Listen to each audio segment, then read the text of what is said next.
sejak akhir tahun lalu kita mengadakan berbagai pertemuan ya dengan Bank Umum Syariah, dengan unit usaha syariah, BPD, akademisi maupun komunitas.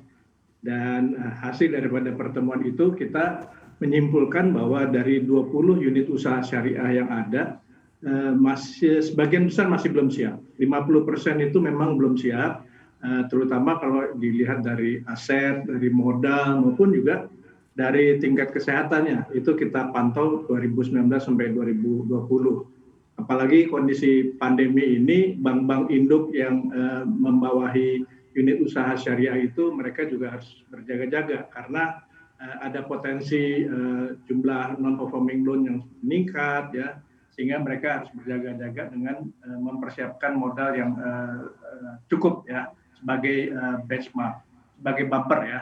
Dan kalau kita melihat di berbagai negara secara internasional itu hanya satu negara yang mewajibkan spin off, yaitu di Qatar. Tapi negara-negara lain masih membolehkan adanya Bank Umum Syariah, termasuk juga adanya Islamic Window ya. Jadi baru Qatar yang itu. Sehingga kami sendiri melihat bahwa baik bisnis model Bank Umum Syariah maupun unit usaha syariah masing-masing memiliki kelebihan dan kekurangan, sehingga tidak bisa hanya dipilih satu bentuk saja. Oke, saya sekarang ke Pak Herwin terlebih dahulu. Pertanyaan yang sama Pak, tanggapan Anda bahwa ada usulan dari OJK ini sebaiknya tidak diwajibkan untuk spin-off menjadi Bank Umum Syariah. Ya, terima kasih Mbak Lin. Terima kasih juga untuk CNBC yang sangat concern mengenai hal ini. Sebenarnya begini Mbak, tadi Pak Vence menyebutkan bahwa ada satu kekhawatiran, yaitu bagaimana bank-bank umum konvensional ini termasuk di mana ada juga unit usaha syariahnya melewati pandemi COVID-19 ini. Nah, selain itu ada 4 hal lain juga harus dipertimbangkan, Mbak. Pertama, secara performance memang unit usaha syariah itu performing better than bank umum syariah. Yang kedua adalah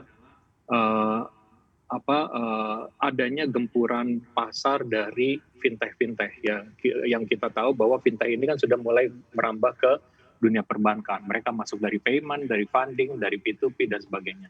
Itu juga harus kita cermati. Yang ketiga, kemarin saja baru di launch hasil integrasi Bank Syariah Indonesia dari 3 bank BUMN Syariah menjadi 1. Nah, ini menjadi bank 7 terbesar di antara bank-bank di Indonesia, dengan modal yang masih memang masuk ke buku 3 dan semoga dalam waktu dekat menjadi buku 4. Nah, bank ini perlu partner yang besar juga, Mbak. Jadi dia tidak bisa berdiri sendiri, dia memerlukan interbank yang paling tidak buku 3 atau idealnya bahkan buku 4.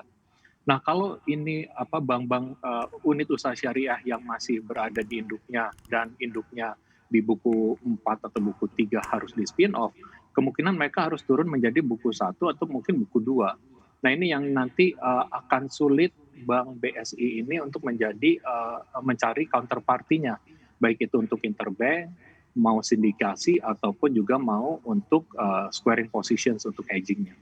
Itu ini. Yang terakhir tadi saya sebutkan juga adalah at the end of the day ini adalah pilihan nasabah. Jadi nasabah dia bisa datang ke satu bank dan bisa memilih mana produk-produk yang sesuai dengan pilihannya. Demikian kira-kira Mbak Alin. Jangan lupa install aplikasi CNBC Indonesia di App Store maupun di Play Store untuk mendapatkan informasi dan perkembangan terkini dari berita-berita ekonomi dan bisnis.